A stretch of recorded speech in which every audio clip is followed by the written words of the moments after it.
Hi, I'm Mina Demian, and welcome to the Tech Show brought to you by SABC Digital News. This week, my man Sia will be demoing the Adobe Lightroom app for mobile, and we'll look at how signal jammers work in a different way. Hey guys, today I'll be showcasing the Adobe Lightroom app for smart devices. The Adobe Lightroom app basically brings the power of Lightroom to your smart device, whether it is a tablet or a smartphone. When you log into it for the first time, you have to use your Creative Cloud account, which is about 90 rands a month. But once you get it done, it has quite a lot of features from Adobe Lightroom. So when you first open up the Adobe Lightroom app, it's going to ask you for your Creative Cloud account. Once you've got that detail in, then you basically have the power of Adobe Lightroom at your fingertips. The one that I'm using is a picture I took of a turducken that I cooked. I know, very American, but allow me.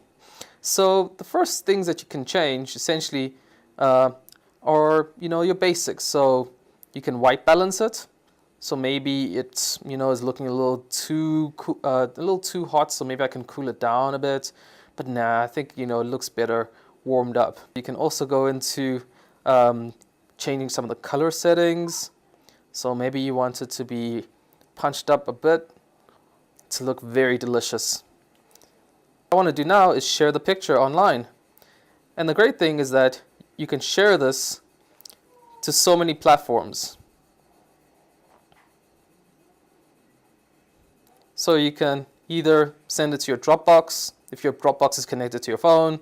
You can share it via email, or send it to your Flickr account, which is a great photo sharing application. Or you can put it on your Google Drive. What I'm going to do is I'm going to tweet it out to my followers and make them really jealous of the great turducken that I cooked. And that's the Adobe Lightroom app. The South African government has gone mobile. Well, not really that way. The Department of Communications has unveiled a new mobile app that enables users to access any part of the government website from their fingertips. Communications Deputy Minister Stella Ndabeni Abrahams launched the app during the Department of Communications cocktail networking function earlier this month ahead of the State of the Nation Address, or SONA. It allows users to view the latest public sector jobs, tender bulletins, news, information on services like renewing your driver's license or renewing your car license disc, and how to contact any government department. The app is available for free on iOS and Android. Check it out. Yes, it turns out that they're listening. Malware can track your smartphone even with your GPS turned off. Let's listen. So those of us savvy smartphone users, make sure that our GPS is not always on, and if it is, that we control what location data is accessed and shared by apps. If we do this, it's enough, right? Jan Michalewski at Stanford University in California and others disagree. They created an Android app called PowerSpy that measures power usage. They then tested it on a number of Google Nexus devices. From looking at 43 different power usage profiles on 4 different routes, each about 14 kilometers long, it turns out that they could determine which route had been taken for each, at an accuracy of 93%. Scary stuff.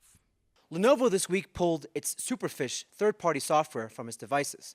This happened after customers complained. Lenovo this week came clean about the Superfish software that came pre-installed on its laptops and devices. The company pulled the third-party software after customer complaints poured in. Superfish is a product that does image-to-image search. Their algorithm searches through millions of possible matches, then ranks and prioritizes your results. This process provides results that are based on how you see things rather than how you describe them. Reports from the BBC, ARS Technica, and CNET showed earlier this week that Superfish does this at the expense of compromising security.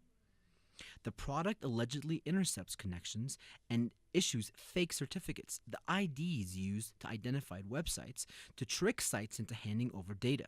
This is a practice commonly known as man-in-the-middle attack. Lenovo issued a statement admitting that they had made a boo-boo and they won't be rolling out Superfish anymore on a list of devices affected. Remember Sia? How can you forget him?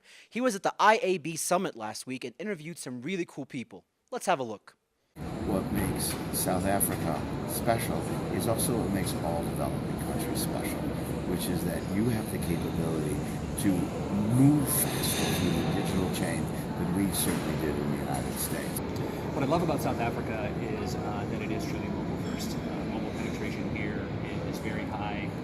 All of the web consumption, all the internet consumption is done on mobile. I think here one of the great things that's happening on the continent is that feature phones have tremendous applications, tremendous opportunity to change the world. Today, a big theme here from all the discussions have been storytelling, and I think we, as the public broadcaster, have a role to play. We know that we know that the future is digital. We know that the future is specifically maybe not digital, but the future is on demand. And now for something completely different. We saw at the State of the Nation the use of signal jammers to stop people from using their phones and from posting on social media. We will be explaining how signal jammers actually work with the help of a top South African security expert, Mr. Pule Skozani. Asifaka bafethu impolo sikhothane isithulithisa sikhothane isikhothane futhi eningishaye izinto zabelungu itechnology ayibona ukuthi ishaya kanjani. Right. Signal jammers disrupt cell phone communications by transmitting a bleep on the same frequencies as cell phones. Wawona isignal jammer isipana so into ka same frequency ya cell phone signal ene yatima rede ngakhatha. Cell phone devices are full duplex devices. That means that they have two frequencies, one for listening and one for talking, and these happen or work at the same time. Fully duplex. And then it's what I saw. Like ngihamba sonke ngale audio board, it's what sonke straight dead, and then mood and drop, and then diamond abalega. So yeah, and then so signal akata as feed. So the signal jammer sends out the signal at the same frequency or at the same power as the cell phone does. Yeah. So when the two signals come together, they collide and they cancel each other out. Well, when the signal they two, and then and then I can't say. This tricks the phone into thinking that there's no service because the phone needs both frequencies in order to work.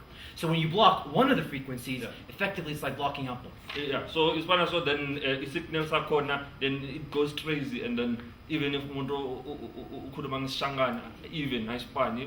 Mara mshibikara ndukubala kufona I spy. And that's how signal jammers work. This one also the signal jammer. Thank you, Mr. Pule. Yeah, thanks. Yeah.